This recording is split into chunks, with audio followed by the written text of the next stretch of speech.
This video is presented by LaExcellence IAS Academy. Hello everyone, welcome to LaExcellence IAS. In this video, we are going to discuss about the strategy session for the test number 8.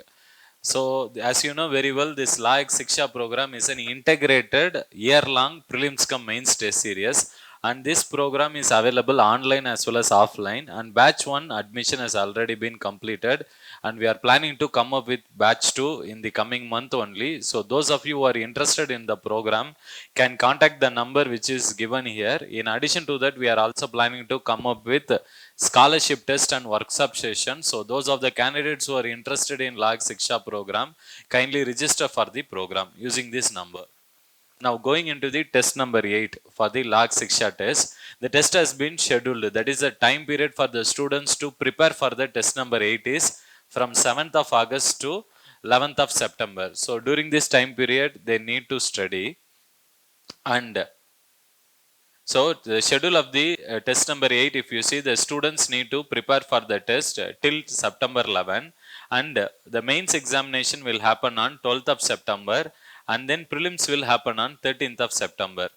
So going into the syllabus component for the test number 8 of LAEX Shiksha, we are covering only modern India for this test. Along with for prelims test, we need to cover some current affairs segment.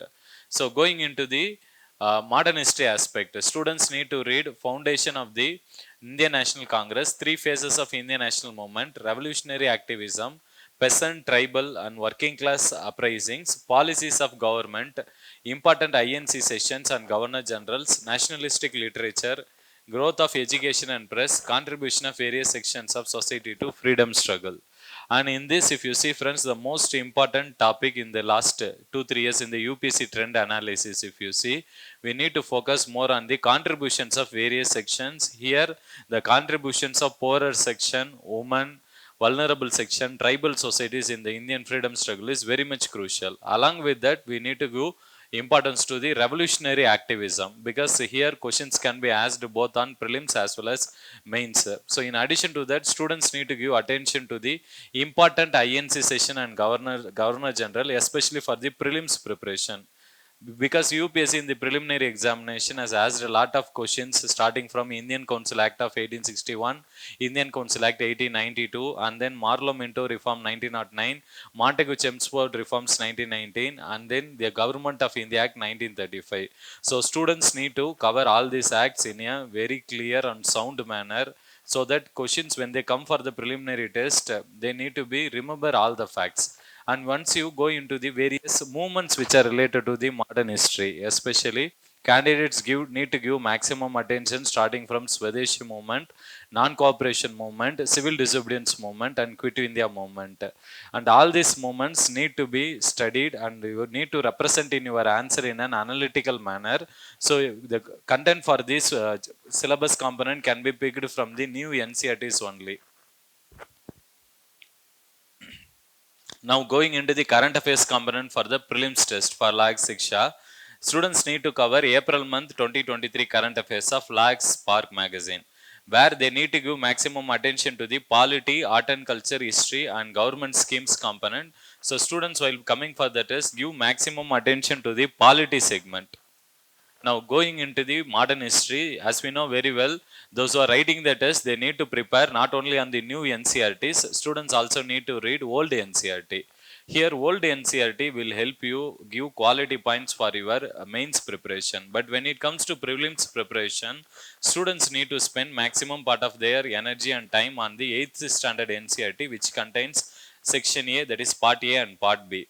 And then there is a 12th standard book, themes in Indian history. Again here, various questions on analytical, various points related to analytical aspect of the freedom struggle movement have been presented in a beautiful manner in the book. So students, kindly collect the core points or key points from this chapter and try to include in your answer writing in a better manner.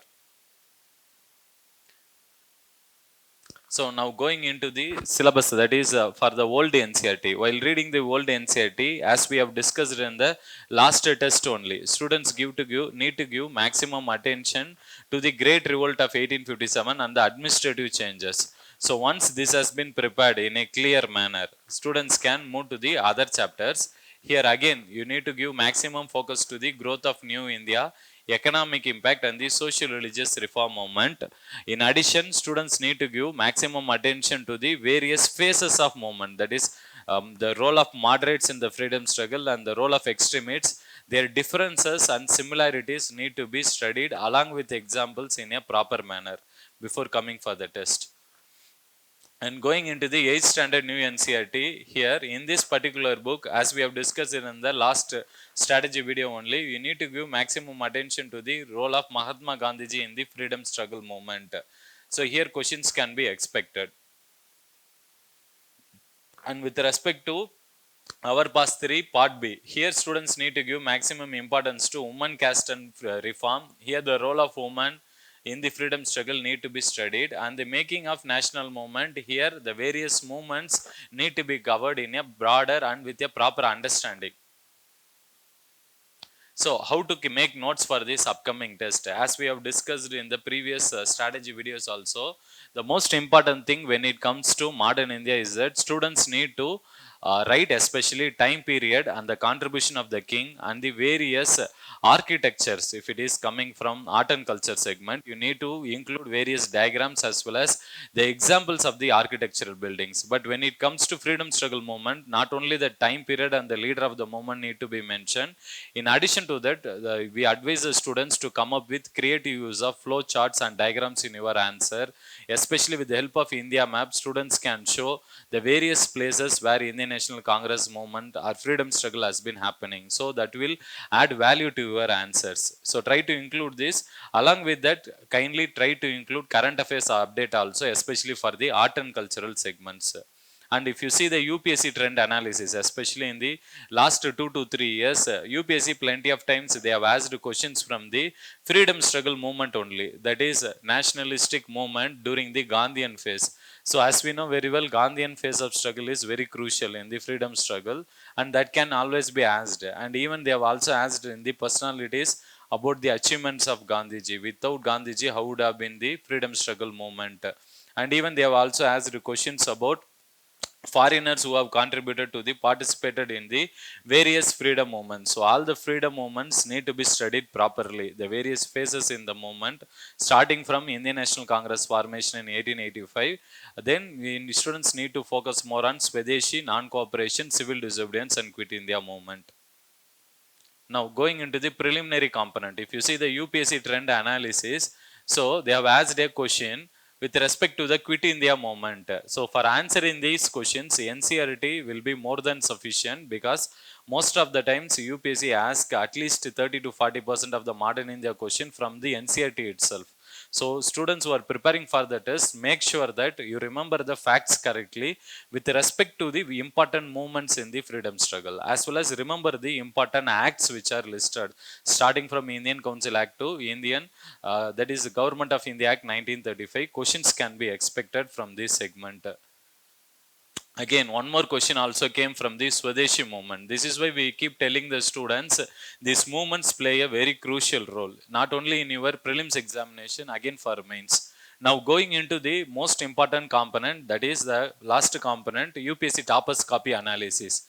So as we keep saying, students, when you write an answer, it should have a proper structure of the answer. That is an introduction which should be ideally in 2 to 3 lines, followed by conclusion again in 2 to 3 lines. So once this is done, try to make sure that whatever points you are writing, it should be written in a subheading based approach, because subheadings always will add value to your answer along with the examples which you are quoting in the answer. So most of the students have now started improving the structure of the answer as well as giving examples in the questions. But what needs to be improved is the inclusion of diagrams. Even this topper has not included any diagram. So what we advise is, if you add any map based diagram, for example here they have asked about the various freedom struggle movement, so their legacies. So what you can do is any India based map or any flow charts, if you indicate and try to link it with the content what you are writing, it will add at least half a mark to your final answer. And make sure whatever you are writing, you are to start attacking the directive in the question or terminology in the question. For example, here the directive is analyze. So while presenting the answer, the students need to address this terminology also, because what we are observing is many times candidate they just write the answer in the same manner even when the different terminologies are used. Kindly don't do that mistake. Whenever they ask you discuss based question, the answer need to have a proper discussion. When it comes to analysis or critical analysis, the pros and cons of the issue need to be discussed. When there is a question on enumeration, the points just need to be listed down and no need to explain in detail. So these things you should keep in mind while addressing the question. So I hope this discussion video was very much useful to you. So we'll meet again in the next strategy session of test number 9. Prepare well, friends. All the best. Thank you.